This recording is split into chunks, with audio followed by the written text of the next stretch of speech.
Welcome to episode 4 of the VSP podcast, where today we're going to go into building explosive power. Oftentimes, a lot of athletes' parents come in, and this is their goal, being more explosive, powerful, generating more force, whether that's swinging a bat, throwing a ball, or just simply getting faster in their first step.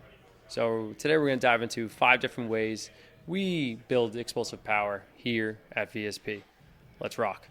One of the easiest ways to work on explosive power, because you don't really need too much equipment, is plyometrics, right? Jump training. We often use Verkhoshansky's intensive, extensive, tools, to work on that with the athletes. It's super simple and easy to progress and regress, whether that's, being explosive or building that gracefulness.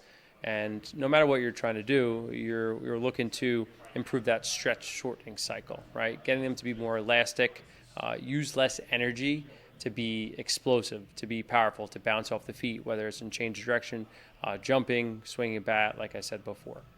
The shock method, especially when it comes to, really building that intensive power, we use the depth jump, right? Like teaching an athlete first the depth drop to get them to absorb it, right? Building up that potential energy, understanding what the correct positioning, the sequencing of the body as they lower themselves, right? And then we go into more of the jump mechanics, being explosive out of the bottom of the hole, combining those two, the depth jump.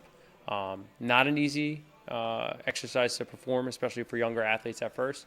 So I always typically start with like maybe a 4 to 6 inch height to drop from, and then I try to build it up as high as 30 inches. It's a lot of force through the body, so you just got to be mindful of that as you're progressing. Then on the other hand is working in all 3 planes of motion, right? All of our plyometrics, we go forward and backwards, the sagittal plane goes side to side, frontal plane, and then transverse plane rotating. We want to make sure that we're attacking all 3 planes of motion because typically most of our athletes, especially the field sport athletes, are going to be moving in all 3 planes of motion. And then the other half is the single leg versus 2 leg, right? Going into your jump training, making sure that you're varying that, right? Looking at the planes of motion, are you on 1 leg or are you on 2 legs, and progressing it from there, right? Whether that's, building from just a simple jump and stick, right, to more of a quick explosive movement right after that. Whatever it may be, you just want to make sure that you're progressing it and understanding where that athlete's capabilities are. So that's why plyometrics are super important and are ingrained in almost every program that we write here at VSP. Next up, we got med ball training. So, we call this more of an upper body plyometric, but especially for those upper body, dominant sports, especially baseball, volleyball, or even like gymnastics, things that, athletes are going to be explosive through their upper half. It's really important to use the med balls. And we have a big plyo wall here at VSP, which makes it easy. But we'll start off with, overhead throws, scoop tosses, shot put, whatever it may be. I mean, we start off simple by teaching them how to sequence, right? Especially, with med ball training, it's vital that they know how to actually use their lower half and then finish with their upper half as they're going through. But regardless, it's important that we incorporate a lot of med ball work with our overhead athletes because there's a lot of transfer directly right to the sport. Whether it's throwing a baseball, swinging a bat, field hockey, lacrosse, all of it incorporates some sort of upper body explosive movement. Number 3, Olympic lifts. This one is a little bit further down on the spectrum when it comes to building explosive power, just because of the knowledge, the movement capacity, and capability that somebody needs in order to perform this. And it's also not for everybody. So most of our overhead sport athletes are probably not going to do a whole lot of Olympic lifting just because of the stress it places on their shoulders, elbows, and wrists. But a lot of football players, lacrosse players, soccer players, it's not only going to help build that explosive power, but it's also going to be enticing, get them thinking. It's another goal for them in the weight room.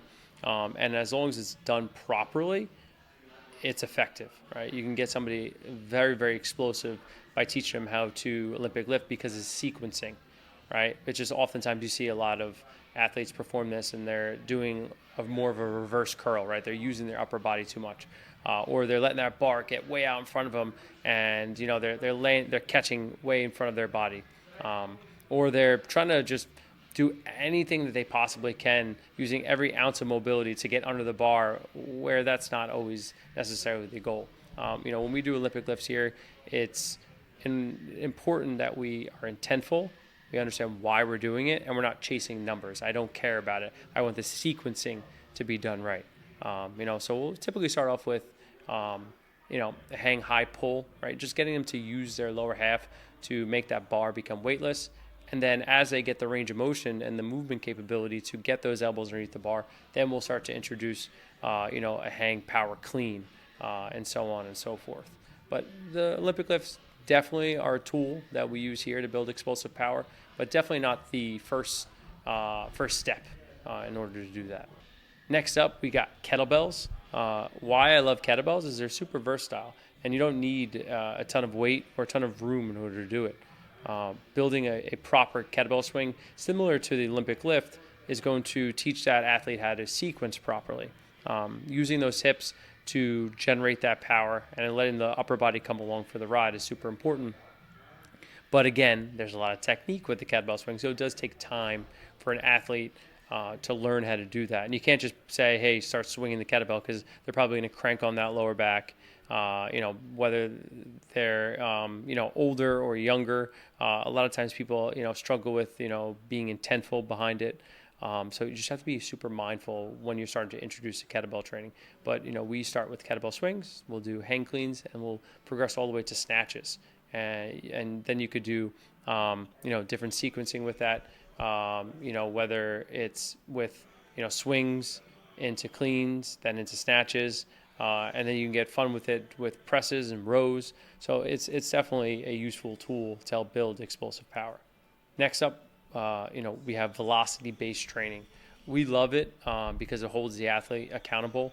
Moving a bar slow, right? If I'm an athlete and I'm reverse lunging, and I have 225 pounds on there, and I'm moving, let's say, 1.2 meters per second, that's not necessarily going to have as much translation over to sport, compared to, like, let's say I have 185, but I'm moving at, let's say 0.6 meters per second. A lot more explosive, a lot more carryover to what most field sports are going to need in order to be successful. So be mindful of that. Obviously it's a piece of equipment, and that's not necessarily cheap, but if you can, find an option that works for you. You simply attach it to the bar, and it will measure every rep that athlete's doing, and it gives them that feedback to make sure that they're trying to be explosive. So, our athletes who are on, our conjugate style program, those dynamic effort days, we are going to always use the velocity-based training, especially for the bigger compound lifts. But regardless, it will certainly help you build that explosive power. And, we use it in, whether it's deadlifts, lunges, bench press, overhead press, doesn't matter. We're going to use that to hold that athlete accountable. Lastly is going to be sprinting, right? And in order to build explosive power, we have to be able to generate a lot of force in a short amount of time. Again, we have to generate a lot of force in a short amount of time. And there's nothing quite like sprinting, right? So when you're trying to, build that, that explosive power, make sure that you're always incorporating those acceleration, top end speed type days in there to attack that, because at the end of the day, especially for those of you who play field sports, that's what the name of the game is. A lot of it's about speed, and that's a huge portion of what we do here at VSP. So go through those 5 different tools, see where they fit into your program. We're more than happy to help give you some guidance on those 5 pieces, because it does take intentful coaching and programming to do it right. But at the end of the day, you hit all 5 of those, which you don't necessarily need to. You're going to be well on your way to building explosive power. So again, if you want to reach us at VSP Training on Instagram, or you can shoot us an email, info@vsptraining.com. See you next week.